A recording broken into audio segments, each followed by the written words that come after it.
ప్రజా పిలుపు న్యూస్కి స్వాగతం. ఘనంగా పెద్దమ్మ తల్లి విగ్రహ ప్రతిష్ట కళ్యాణ మహోత్సవం గజ్వేల్ నియోజకవర్గం కూకునూరుపల్లి మండలం బొప్పాయిపల్లి గ్రామంలో ముదిరాజ్ సంఘం ఆధ్వర్యంలో పెద్దమ్మ తల్లి విగ్రహ ప్రతిష్టాపన కళ్యాణ మహోత్సవం వేడుకలు వైభవంగా నిర్వహించారు.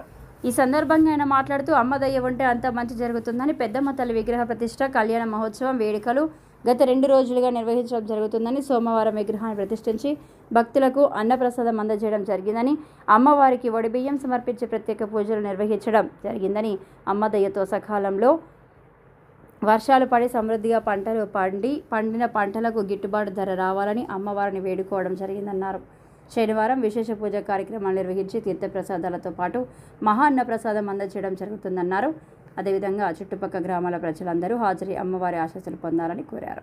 ఈ కార్యక్రమంలో ముదిరాజ్ సంఘం అధ్యక్షుడు దొంతుల లింగం, కొట్టాలి యాదగిరి, డాక్టర్ కృష్ణ, గుంటుకు శ్రీను, గుంటుకు రాజు, గురవన్నపేట తాజా మాజీ సర్పంచ్ బచ్చలి తిరుపతి, ఇండ్ల కనకయ్య, ముదిరాజ్, బోయిన కనకయ్య, గాన్ల కనకయ్య, గాన్ల మల్లేశం, రెడ్డమైన లింగం, చిన్న ప్రవీణ్, రెడ్డమైన భాస్కర్, బోయిన గేడుగొండ, దొడ్ల నరేష్, గాన్ల సాయిలు, బొబ్బాయిపల్లి గ్రామస్తులు, ముదిరాజు సంఘ సభ్యులు, మహిళలు, యువకులు, చిన్నారులు తదితరులు పాల్గొన్నారు.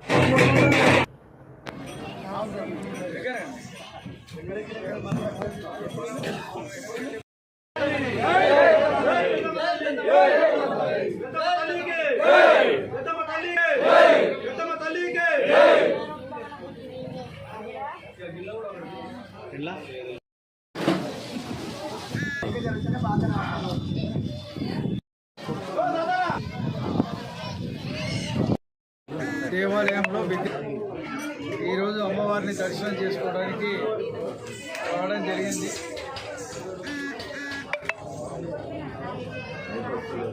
రాష్ట్ర వ్యాప్తంగా అనేక ప్రాంతాలు పెద్దమ్మ దేవాలయాలు ఎక్కడెక్కడైతే లేవో అన్ని నిర్మాణాలు జరుగుతూ వస్తున్న నేపథ్యం.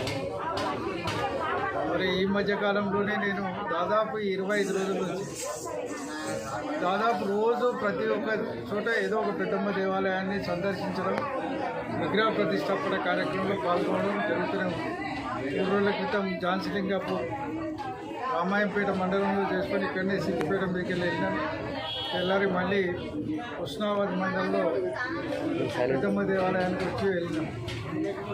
మరి రేపు 5వ తారీఖు, 6వ తారీఖు, 7వ తారీఖు, 8వ తారీఖు ఇట్లా కంటిన్యూగా ప్రతిరోజు పెద్దమ్మ దేవాలయాల యొక్క ఉన్నది. ఇది అయిన తర్వాత ఎర్రవల్లిలో కూడా పెద్దమ్మ దేవాలయ విగ్రహ ప్రతిష్టాపన కార్యక్రమంలో పాల్గొనవలసిన అవసరం ఉంది. మన ముదిరాజులకి కొంత ఆలోచనలు వచ్చి కులమంతా ఐక్యమత్యంతో ఉన్నప్పుడు మాత్రమే ఈ దేవాలయాల నిర్మాణం జరుగుతుంది. కులమంతా ఒక కట్టు మీద నిలబడి ఒక పట్టుదలతో పనిచేస్తేనే దేవాలయాలు నిర్మాణం చేస్తాయి. ఈ దేవాలయమే కాదు, ఇది ముదిరాజుల ఐక్యతకు నిదర్శనంగా ఈ దేవాలయాలు నిలబడుతుంది. దేవాలయాలను చేయడంతో పాటు పెద్దమ్మ తల్లి ఆశీస్సులను కూడా కోరుకుంటూ మనం అనేక కార్యక్రమాలు చేసుకుంటున్నాం. అది 3 రోజుల పాటు పండుగ వాతావరణం మన ఇళ్లలో ఉంటుంది. ఆడబిడ్డల్ని అందరినీ పిలుచుకుంటాం, అనేక కార్యక్రమాలు చేసుకుంటాం. రేపు బోనాలు అయిన తెల్లారి పండుగ కార్యక్రమం కూడా ఉంటుంది మనకి. మా ముదిరాజు బంధువులకు అందరికీ కూడా నేను ఇది పెద్దమ్మ తల్లి కాబట్టి పెద్దమ్మ తల్లి ఆశీస్సులు కోరుకుంటున్నాం. కాబట్టి రాగానే మాకు కంకణం కట్టింది. బహుశా ఇక్కడ పూజలో పాల్గొన్న వాళ్ళందరికీ కూడా కంకణాలు కట్టి ఉంటారు. కట్టి అయ్యగారిని కూడా చెప్పుకుంటారు, బిడ్డ ఈ 3-4 రోజులు జరగని ఇష్టంగా ఉండాలి జీవితంలో, వేరే పనులు చేయొద్దు బిడ్డ, అవి ముట్టుకోవద్దు, ఈ 3 రోజులు మంచిగా ఉండండి ఇంటికాడ అని చెప్తారు అయ్యగారు. నిజంగా ఈ 3 రోజులు మీరు మంచి నిష్టగా ఉంటే ఇంట్లో ఆడబిడ్డలు కూడా చాలా సంతోషంగా ఉన్నారు. ఎందుకంటే ఇంత నిష్టగా ఎప్పుడు చూడరు మిమ్మల్ని. మన ముదిరాజు లోపల ఒక ఆలోచన ఏంటంటే ఏదైనా రాగానే పండుగ చేసుకోవడం బాగా అలవాటు మనకి.